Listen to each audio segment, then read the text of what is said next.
todos y bienvenidos a nuestro podcast Mentes en Movimiento. Para este episodio me acompañan mis compañeras y panelistas, Jameilis del Peña, Yaneisi de los Santos, Cismarlin Gavín y su servidora Melanie Paula, quienes estaremos conversando un tema bastante interesante en la vida cotidiana. Antes de comenzar, quiero hacerles una pregunta. ¿Alguna vez han aprendido algo poco a poco hasta que finalmente lo logran?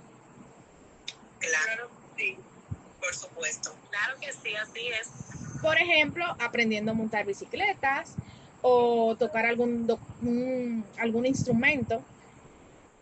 ¿Tenido? Sí, claro que sí. Por ejemplo, aprender a bailar salsa. Eso ha sido... Muy bien. Pues les cuento que en psicología existe una técnica que explica justamente este proceso y se conoce como el moldeamiento operante, desarrollada por el psicólogo Skinner, quien nos explica cómo las personas pueden desarrollar y aprender nuevos comportamientos paso a paso mediante refuerzos. Para entenderlo mejor, vamos a pensar en algo sencillo. Imaginemos que un profesor quiere que sus estudiantes participen en clase. Al principio puede ser, lo puedes felicitar, o cuando alguien levanta la mano, luego cuando da una opinión corta y finalmente cuando participa activamente en la discusión. Poco a poco la conducta se va formando y a esto le llamamos moldeamiento. Durante este podcast vamos a conversar un poco más sobre cómo funciona esta técnica, por qué es tan importante el aprendizaje y algunos ejemplos de cómo se aplica en la vida diaria. La panelista Cismarlin nos estará abundando un poquito más sobre el tema. Sí, muchísimas gracias. Tal como tú explicabas, esta técnica consiste en reforzar actitudes sobre la conducta que ya se aprendió para entonces de esa manera poder obtener una conducta nueva. Y no solamente una conducta nueva, sino reforzar, ya sea positiva o de la distinción, lo que es la conducta que ya se sabe. Bien. ¿Por qué ustedes creen que es más efectivo reforzar pequeños avances en lugar de esperar la conducta completa desde el inicio?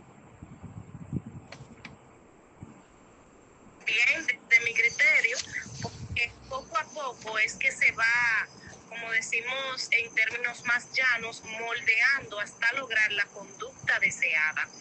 Ya cuando se aprende, luego de que se acondicionó para obtener esa conducta, entonces mediante los refuerzos es que se impregna, se fija y se deja definitiva la conducta, pero poco a poco se moldea hasta llegar a la final. Muy bien. Entonces, vamos a hablar un poquito más sobre el reforzamiento positivo. Esto es que nos da una respuesta no solo como consecuencia de un incremento significativo en la frecuencia de esa respuesta, sino que también resulta en un incremento de la frecuencia de muchas otras porciones de la conducta del organismo. ¿Ustedes consideran que juega un papel fundamental el refuerzo positivo dentro del moldeamiento?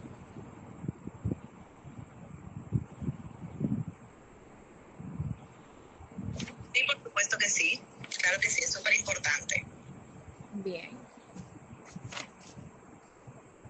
En este caso, es importante que hablemos sobre el procedimiento del moldeamiento, porque no podemos hablar de moldeamiento sin saber cómo hacerlo. Sí. Y bueno, el reforzamiento y la extinción son las herramientas que se usan para crear o moldear conductas operantes nuevas. Estos son procedimientos que sirven para modificar la frecuencia y la topografía de las respuestas. Y bueno, antes de iniciar a moldear la conducta, debemos asegurarnos de que el reforzador que vayamos a usar sea efectivo. Esto se puede determinar ya privando al organismo del reforzador durante algún tiempo antes de comenzar el moldeamiento. Ya luego, pues se aplica la conducta exacta que vamos a producir. Entonces, una pregunta sería, ¿cuál es la secuencia exacta de respuestas que se desea? Pues ya una vez que hayamos decidido cuál es la conducta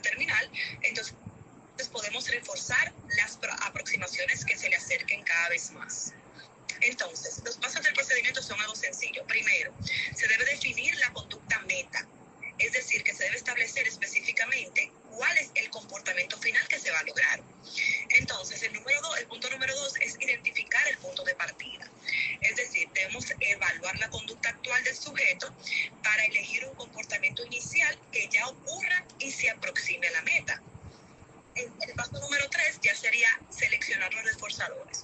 O sea, debemos identificar qué tipo de incentivos vamos a usar para motivar al sujeto. Es decir, pueden ser elogios, pueden ser fichas, pueden ser privilegios. Entonces, por último, tenemos que reforzar aproximaciones sucesivas. Es decir, reforzar la respuesta inicial parecida a la meta. Ya una vez consolidada, debemos de reforzar solo comportamientos más cercanos a la conducta. Y bueno, ya finalmente atención que ya dejar de reforzar las aproximaciones anteriores que hayan sido superadas. Entonces, ya después que tú entiendes estos pasos, ahí debemos de saber, súper importante, cómo se aplica la práctica. Y bueno, para esto está la profesional Janaíse, que nos va a explicar ahora.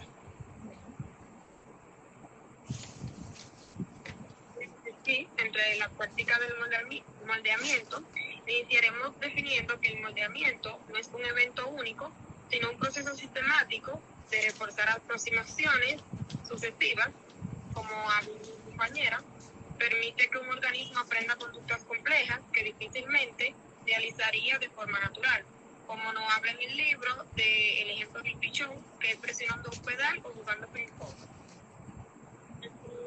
Sus argumentos clave tenemos la tiranía de la inmediatez, que el problema aquí es el reforzamiento demorado, que es ineficaz porque permite la aparición de conductas mediadoras. Si tardas en reforzar, terminas premiando la acción incorrecta que ocurrió justo antes de la entrega del premio. En su solución tenemos que el uso de un reforzador condicionado, un sonido o luz, que actúa como puente inmediato entre la conducta y el reforzador primario, que es la comida. Tenemos un descriptivo que para que el moldeamiento funcione, primero debemos establecer un código con el sujeto, el sonido del mecanismo y la luz se convierten en señales de que el alimento está disponible. En datos técnicos, el organismo solo debe aproximarse al alimento en presencia de estos estímulos, así estos adquieren el poder de reforzar otra conducta nueva.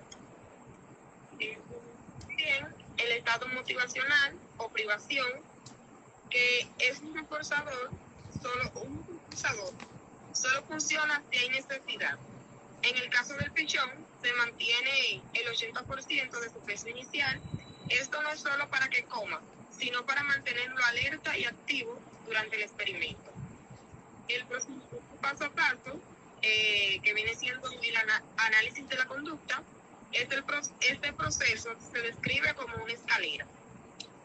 Tenemos primero reforzar la actividad general, que es incrementar el movimiento del ave; direccionalidad, que es reforzar solo cuando camina hacia el pedal; topografía de la respuesta, es reforzar el levantamiento de la pata, no cuando la baja; y aproximación final, que es reforzar solo cuando la pata toca y finalmente presiona el pedal.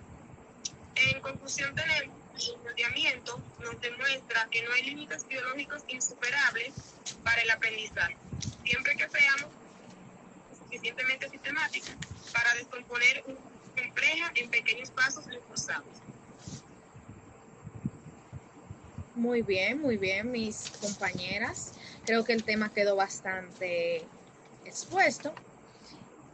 Vamos a tener otro episodio con otros temas para ir profundizando. Creo que ya